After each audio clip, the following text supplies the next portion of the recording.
দুপুরে ভাত অথবা রুটির পরিবর্তে low carb and high protein কোনো রেসিপি খুঁজলে অবশ্যই চোখ রাখুন আজকের ভিডিওতে। ভিডিওটি সেভ করে রাখুন আর দেখে নিন খুব সহজে ও কম সময়ে কিভাবে হাই প্রোটিন এই রেসিপিটি বানানো যায়।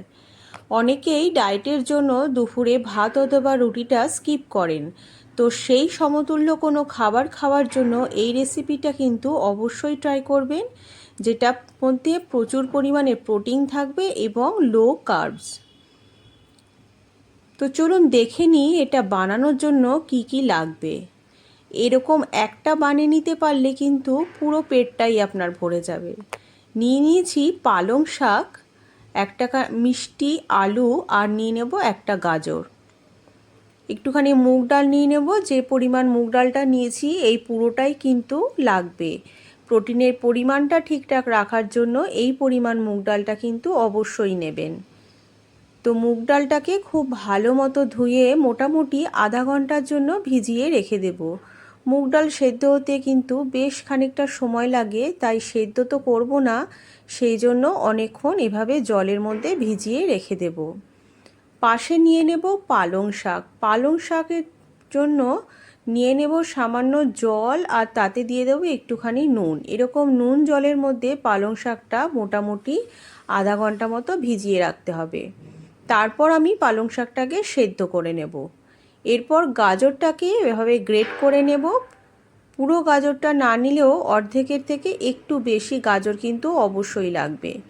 গাজরটা এভাবে অ্যাড না করে পুরো জলটা হাতের সাহায্যে এভাবে প্রেস করে কিন্তু নিংড়ে নিতে হবে। তারপর গাজরটা যেভাবে ড্রাই হয়ে যাবে, দেখুন গাজরটা কিন্তু এবার ড্রাই হয়ে গেছে। তো এরকম ড্রাই গাজরটাই আমি রেসিপিতে ইউজ করব। ওদিকে ডালটাও অনেকটা ভেজানো হয়ে গেছে। পুরো জলটা ছেঁকে নিয়ে ডালটা মিক্সিতে দিয়ে দেব। একটা কাঁচা লঙ্কা আর 4-5 কোয়া রসুনের সাথে এটাকে ব্লেন্ডারে ব্লেন্ড করে নেব। মাথায় রাখবেন একটুও যেন জল অ্যাড না করতে হয়। একদম ড্রাই একটা পেস্ট বানিয়ে নেব। পেস্টটা যেন এরকম হয়, একদম ড্রাই হবে আর মিহি হবে। এরপর সেদ্ধ করা পালং শাকটা নিয়ে নেব আর দিয়ে দেব গ্রেট করে ড্রাই করা যে গাজরটা আমি বানিয়েছিলাম সেটা।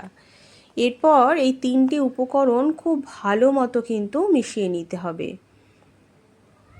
ব্যাটারটা বানানোর জন্য খুব ভালো মতো মেশানোর পর আমি এতে দিয়ে দেব একটা পুরো ডিম। তবে একটাই ডিম ইউজ করবেন, একটার জায়গায় দুটো কিন্তু দেবেন না, তাহলে ব্যাটারটা পাতলা হয়ে যাবে আর রেসিপিটা কিন্তু ঠিকঠাক বানানো যাবে না। তো পরিমাণটা তো কিন্তু ভীষণ ইম্পর্টেন্ট। যে পরিমাণ ডাল আমি নিয়েছি তাতে একটা ডিম কিন্তু যথেষ্ট। এরপর সবটা খুব ভালো মতো মিশিয়ে নিতে হবে ডালের সাথে। ডিমটা কিন্তু খুব ভালো মতো মিশিয়ে নিতে হবে। এরপর এরকম ঘন একটা ব্যাটার তৈরি হয়ে গেলে এতে দিয়ে দেব নুন, দিয়ে দেব গোলমরিচ গুঁড়ো, হলুদ গুঁড়ো, ধনে গুঁড়ো। এরপর সব কিছু খুব ভালো মতো আবারও মিক্স করে নিতে হবে। নুন হলুদটা যাতে সব জায়গায় খুব ভালো মতো স্প্রেড করে যায়, তাই এরকম খুব ভালো মতো কিন্তু ব্যাটারটা মিশিয়ে তৈরি করে নিতে হবে। অবশ্যই ব্যাটারটা এরকম ঠিক হতে হবে। এরপর ফ্রাইং প্যানে নিয়ে দেব খুব সামান্য পরিমাণ অলিভ অয়েল।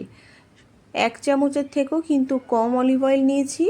এটা খুব ভালো মতো প্যানের মধ্যে মিশিয়ে নিতে হবে, যাতে সব জায়গায় তেলটা কিন্তু স্প্রেড করে যায়। এরপর একটা হাতার সাহায্যে মিশ্রণটি প্যানের মধ্যে দিয়ে দেব এবং এভাবে ছড়িয়ে দিতে হবে। যতটা বানিয়েছি পুরোটাই কড়াইয়ের মধ্যে কিন্তু দিয়ে দিতে হবে, আর এরকম হাতার সাহায্যে ধীরে ধীরে স্প্রেড করব, যাতে সব জায়গায় সমানভাবে এটা থেকে যায়। পুরো রান্নাটাই কিন্তু লো হিটে করতে হবে, হিট বাড়িয়ে দেবেন না, তাহলে কিন্তু পুড়ে যেতে পারে। এরকম অবস্থায় কিছুক্ষণের জন্য ঢেকে দেব। মোটামুটি 1 মিনিট মতো ঢেকে দিলে একটা সাইড কিন্তু হয়ে যাবে। ডিম দেওয়ার জন্য এটা কিন্তু বেশ ফুলেও উঠেছে। এরপর একটা ফ্ল্যাট কিছুর সাহায্যে আমি এটাকে উল্টে দেব। দেখুন ওই সাইডটা কি সুন্দর কুক হয়ে গেছে। এরপর এই সাইডটাও কুক করার জন্য আবারও লো হিটে কিছুক্ষণের জন্য ঢেকে দিলেই মোটামুটি আমার এইটা পুরোপুরি রেডি হয়ে যাবে। খুব কম সময়ে খুব সহজেই কিন্তু এরকম হাই প্রোটিন একটা রেসিপি বাড়িতেই বানিয়ে নেওয়া যায়। মিলটা কমপ্লিট করার জন্য নিয়ে নিয়েছি একটা সেদ্ধ মিষ্টি আলু আর 50 গ্রাম মতো চিকেন, সেটাও আমি সেদ্ধ করে নিয়েছি। এরপর আলু আর চিকেনটা খুব ভালো মতো হাতের সাহায্যে এইভাবে মেখে নেব, যাতে হাতের মধ্যে নিলে এটা এরকম টাইট একটা ডো তৈরি হয়ে যায়। দিয়ে দেব খুব সামান্য পরিমাণ স্বাদ মতো নুন, একটুখানি গোলমরিচের গুঁড়ো আর দিয়ে দেব পার্সলে। ব্যাস এই সব কিছু একসাথে মাখিয়ে একটা গোল ডো তৈরি করে নিলেই কিন্তু রেসিপিটা একদম টোটালি কমপ্লিট হয়ে যাবে। প্রচণ্ড হাই প্রোটিন একটা খাবার, এইটুকুনি খেলে কিন্তু পেটটা পুরোপুরি ভরে যাবে। তাই ভাতের পরিবর্তে এবার থেকে এরকম হাই প্রোটিন কোনো রেসিপি অবশ্যই ট্রাই করে দেখুন। রেসিপিটা ভালো লাগলে অবশ্যই আমাকে একটা লাইক শেয়ার করে দেবেন, চ্যানেলটাকে কিন্তু অবশ্যই সাবস্ক্রাইব করে দেবেন।